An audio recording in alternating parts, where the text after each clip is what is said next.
അപ്പോൾ ചെറിയ കുട്ടികളുള്ള അച്ഛനും അമ്മയ്ക്കും ഒക്കെ ഒരു പേടി തട്ടിയിട്ടുണ്ട് ഷിഗല്ല എന്ന രോഗത്തെക്കുറിച്ച് ആലോചിച്ചിട്ട് തന്നെയാണ്. ചെറിയൊരു ലൂസ് മോഷൻ വരുമ്പോൾ തന്നെ അവർ നല്ലപോലെ ഭയക്കുന്നുണ്ട്, അയ്യോ ഇനി ഇത് ഷിഗല്ലയാണോ എന്നൊക്കെ. അപ്പോൾ ഇന്ന് എൻ്റെ അടുത്ത് ഒരു കസ്റ്റമർ ഈ ഷിഗല്ലയെക്കുറിച്ചുള്ള ഡീറ്റെയിൽസ് ഒക്കെ ചോദിച്ചു. ആൾക്ക് നല്ലപോലെ ഭയം തട്ടിയിട്ടുണ്ട്. അപ്പോഴാണ് എനിക്ക് മനസ്സിലാവുന്നത് ഇതിനെക്കുറിച്ച് വിശദമായിട്ടൊരു വീഡിയോ എന്തായാലും ചെയ്യണം, നിങ്ങൾ അറിയണം എന്നുള്ളതാണ്. അപ്പോൾ ഷിഗല്ലയെക്കുറിച്ച് ആലോചിച്ചിട്ട് നിങ്ങൾ വലുതായിട്ട് പാനിക് ആവേണ്ട ആവശ്യമില്ല, പേടിക്കേണ്ട ആവശ്യമില്ല. കാരണം നമ്മുടെ കുട്ടികൾക്ക് നമ്മൾ കൊടുക്കുന്ന സംരക്ഷണം, നമ്മൾ കൊടുക്കുന്ന കെയറിങ് അതുപോലെ ഇരിക്കും അവരുടെ ആരോഗ്യം നമ്മുടെ കയ്യിൽ സുരക്ഷിതമായിരിക്കും എന്നുള്ളതാണ്.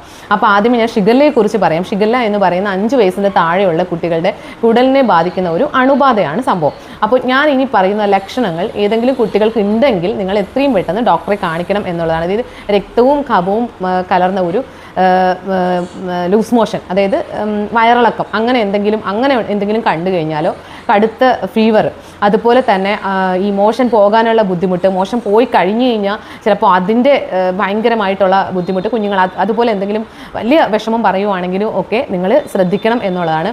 അപ്പോൾ തന്നെ ഡോക്ടറെ കാണിക്കണം. ഇനി ചെറിയ രീതിയിലൊക്കെ വയറിളക്കം ഒക്കെ വന്നു കഴിഞ്ഞ് കഴിഞ്ഞാൽ നിങ്ങൾ ഇതാണെന്ന് പേടിക്കേണ്ട, നമ്മൾ കെയറിങ് കൊടുത്താൽ മതി. കുഞ്ഞു രീതിയിലൊക്കെ ഇതുപോലത്തെ ലക്ഷണങ്ങളൊക്കെ കണ്ടു കഴിഞ്ഞാൽ നമ്മൾ എത്രയും പെട്ടെന്ന് ഡോക്ടറെ കാണിക്കണം. ഇനി നമ്മൾ ശ്രദ്ധിക്കേണ്ട കുറേ കാര്യങ്ങൾ, നിങ്ങൾ ഒരു കാരണവശാലും കുഞ്ഞുങ്ങൾക്ക് തിളപ്പിച്ചാറിയ വെള്ളമല്ലാതെ മറ്റു വെള്ളം കൊടുക്കരുത്. നല്ല 100 ഡിഗ്രി സെൽഷ്യസിൽ തിളപ്പിച്ച് ആറിയ വെള്ളം മാത്രമേ കുഞ്ഞുങ്ങൾക്ക് കൊടുക്കാൻ പാടുള്ളൂ. ചിലപ്പോൾ കുഞ്ഞുങ്ങൾ ചൂടുവെള്ളം കുടിക്കില്ല, ഞാൻ കേട്ടിട്ടുണ്ട്. ചില കുട്ടികൾ ചൂടുവെള്ളം കുടിക്കില്ല, തിളപ്പിച്ച വെള്ളം കുടിക്കില്ല. വേണ്ട, കൊടുക്കണ്ട. തിളപ്പിച്ച് ആറി നല്ലപോലെ തണുപ്പിച്ചതിന് ശേഷം നിങ്ങൾ കൊടുത്താൽ മതി. പക്ഷേ അത് അണുവിമുക്തമാക്കിയ തിളപ്പിച്ച വെള്ളമായിരിക്കണം. അപ്പോൾ അത് നല്ലപോലെ തണുപ്പിച്ചതിന് ശേഷം കൊടുത്താൽ മതി. അതുപോലെ തന്നെ കുഞ്ഞായിട്ടാണെങ്കിലും കുഞ്ഞുങ്ങൾക്ക് ലൂസ് മോഷനോ എന്തെങ്കിലും ബുദ്ധിമുട്ടുണ്ടെങ്കിൽ നിങ്ങൾ കുഞ്ഞിന് പിന്നെ ഉപ്പിട്ട കഞ്ഞി, നാരങ്ങ വെള്ളം, നാരങ്ങ നീര്, ഇങ്ങനെയൊക്കെയുള്ള സംഭവങ്ങൾ അവർക്ക് കൊടുക്കുക. പിന്നെ തുറന്നു വെച്ച ഭക്ഷണ പദാർത്ഥം ഒരു കാരണവശാലും കുഞ്ഞുങ്ങൾക്ക് കൊടുക്കാൻ പാടില്ല.